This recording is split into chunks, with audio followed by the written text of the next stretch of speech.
प्यार की कहानियां। मेरा दिल। दृश्य काफी हद तक एकदम नीरस ही था। एक गंदा सा रेलवे स्टेशन था। कुछ दोस्त अपने अपने घरों की तरफ जाने के लिए अपनी अपनी गाड़ी पकड़ने आए थे। सबके चेहरों पर निराशा और उदासी दिख रहे थे, लेकिन उस लड़की के चेहरे की उदासी कुछ ज्यादा ही गहरी थी। वो लड़का उस लड़की के चेहरे के भावों को बहुत गंभीरता से देख रहा था और महसूस कर रहा था कि वो क्या अनुभव कर रही थी। उनका वो ट्रिप बहुत ही अच्छा रहा था और उस दौरान वो लड़की और लड़का एक दूसरे के काफ़ी अच्छे परिचित भी हो गए थे। दोनों को ही ऐसा लग रहा था कि कुछ छूटने वाला था उस ट्रिप के अंत के साथ ही, लेकिन इतने दिन साथ साथ घूमे जो थे। जिस दिन उन दोनों ने पहली बार एक दूसरे से मुलाकात की थी, उस दिन से ही शायद उनके जीवन ने नया अर्थ ले लिया था। उस ट्रिप के दौरान वो दोनों देर रात तक एक दूसरे से व्हाट्सएप पर बातें भी करने लगे थे। दोनों भावुक हो गए थे, एक दूसरे को छू भी लेते थे। उन्होंने जो सीमा रेखा पार कर दी थी वो भी अब अतीत की बात थी। अब दोनों उस भूड़ बड़े प्लेटफार्म पर खड़े हाथ में जूस का डिब्बा लिए एक दूसरे को ही देख रहे थे। ट्रेन आई थी और सब ट्रेन पर चढ़ गए थे और फिर बातें शुरू हो गई थी। लड़के का पूरा ध्यान सिर्फ लड़की पर ही था। उस दिन उसको सबसे अच्छी चीज़ जो याद थी वो था उनका पहला चुंबन। एक ही कंबल के नीचे 4-4 लोग बैठ गए थे। लड़के ने जब लड़की को चूमने का विचार रखा था तो वो शर्मा गई थी।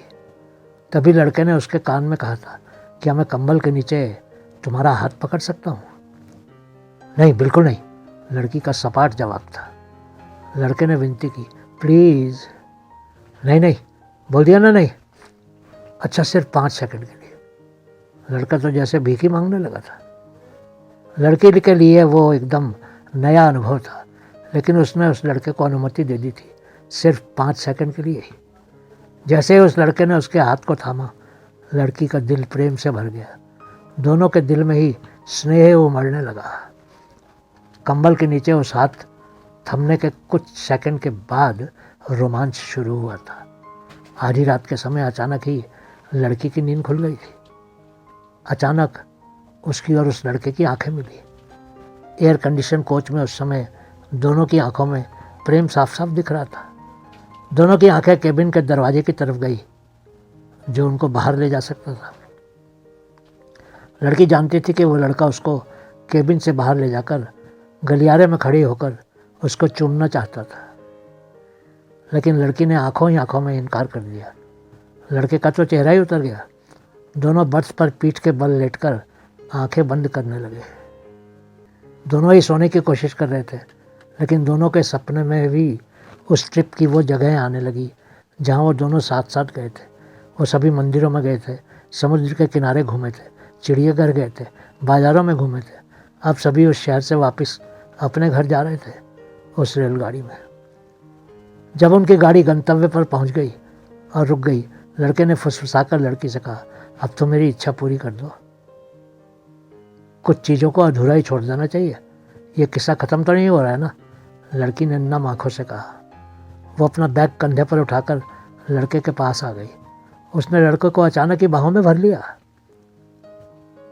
लड़के ने भी उसको कस कर बाहों में भर लिया और कहा, तुम हमेशा मुझे दुनिया की सबसे पवित्र चीज़ की याद दिलाती रहोगी, और वो पवित्र चीज़ है मेरा दिल, नैना। वो दिल जो अब तुम्हारे साथ जा रहा है। लड़के ने धीमे से बिना किसी की परवाह किए नैना के माथे को चूम लिया। गाड़ी मुंबई के वीटी स्टेशन पर रुक गई और ग्रुप के सभी लड़के एक दूसरे से हाथ मिलाकर अपनी अपनी सुविधा अनुसार बस, कार या टैक्सी इत्यादि से अपने अपने घर जाने लगे। वो लोग 4 अलग अलग स्कूलों से आए थे। तुम्हारा फ़ोन नंबर दोगी?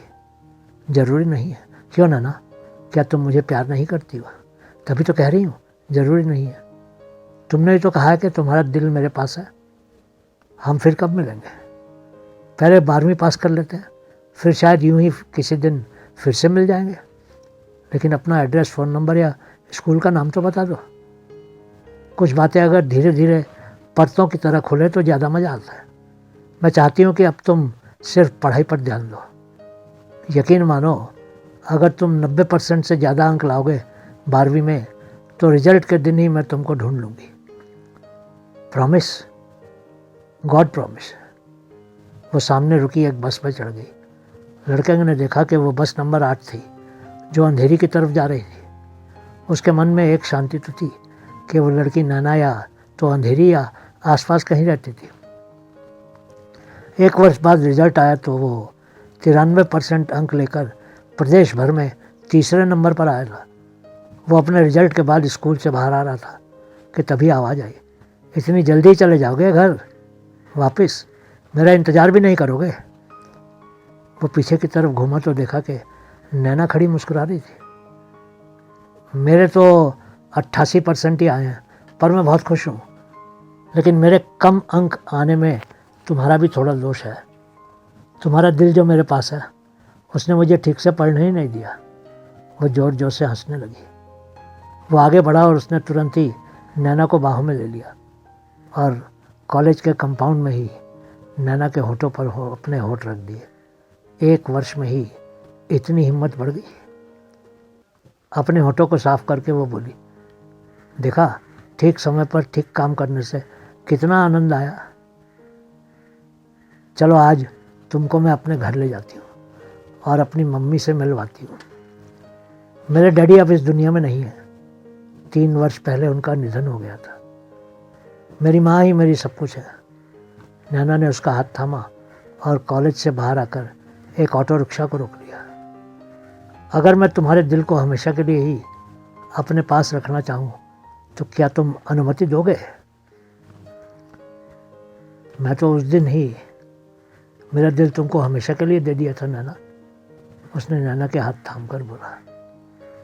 अब दोनों में शर्म और घबराहट बिल्कुल नहीं थी, क्योंकि वह दिल की बात थी और एक पवित्र प्यार था जो समझदारी की आधारशिला पर शुरू किया गया था।